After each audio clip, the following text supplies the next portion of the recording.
South Australia's fire fears have been realised, with the first major blazes of the summer stretching hundreds of CFS volunteers.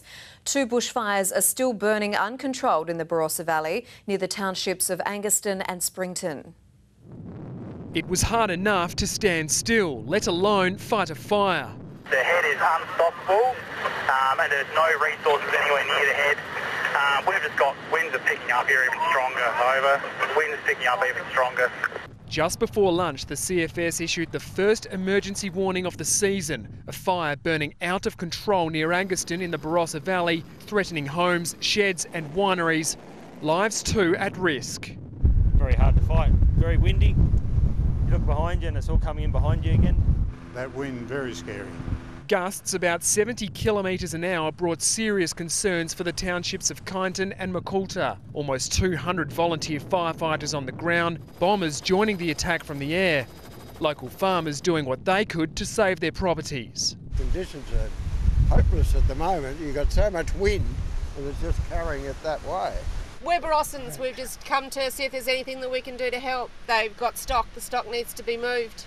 Then, less than 3 hours later, another fire whipped up at nearby Springton, pushing crews even further.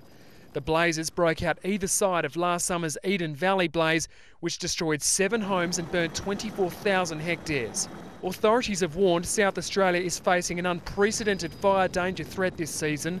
Conditions are already as dry as what authorities would expect in February. They're both fast-running fires. People need to be aware that even though they might be grass fires, they're still able to cause injury and loss to property and life. Live now to Eddie Godfrey in the Barossa Valley. Eddie, is the threat easing?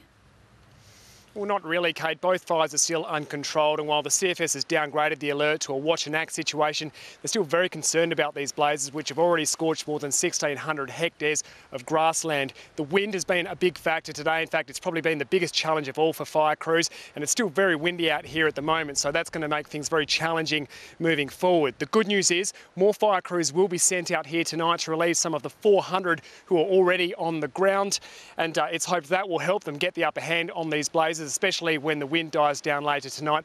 But those crews will remain here throughout the night and into tomorrow. Kate? Let's hope those conditions ease for the firefighters. Thank you, Eddie.